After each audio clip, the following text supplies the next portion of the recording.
আগামী সংসদ নির্বাচনকে অংশগ্রহণমূলক, নিরপেক্ষ ও নিরাপদ করতে চায় নির্বাচন কমিশন, জানিয়েছেন প্রধান নির্বাচন কমিশনার।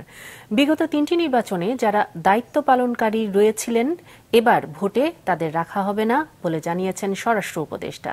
ভোটের মাঠে কর্মকর্তারা নিরপেক্ষভাবে দায়িত্ব পালন করবেন বলে জানিয়েছেন জনপ্রশাসন মন্ত্রণালয়ের সিনিয়র সচিব। ফেব্রুয়ারিতে হবে জাতীয় সংসদ নির্বাচন। ভোটকে সামনে রেখে অংশীজনরা ব্যস্ত সুষ্ঠু নির্বাচন আয়োজনের কর্মকৌশল ঠিক করতে।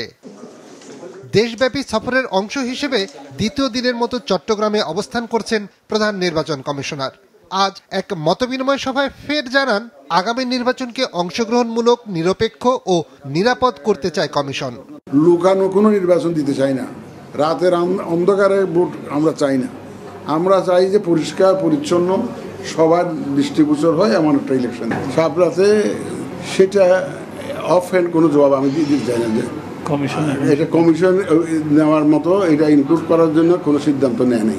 এদিকে সচিবালয়ে আইন শৃঙ্খলা সংক্রান্ত কোর কমিটির সভা শেষে স্বরাষ্ট্র উপদেষ্টা বলেছেন, বিগত 3টি নির্বাচনে যারা দায়িত্ব পালন করেছেন তাদের এবার রাখা হবে না।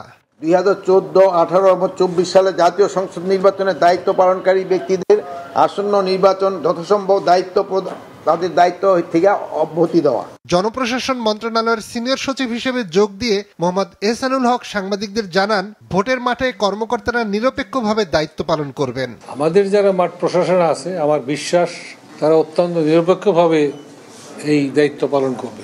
আমরা যারা প্রশাসনের কর্মকর্তা, আমরা যদি সুযোগ পাই, আমরা কিন্তু অত্যন্ত নিরপেক্ষভাবে একটা নির্বাচন উপহার দিতে পারব।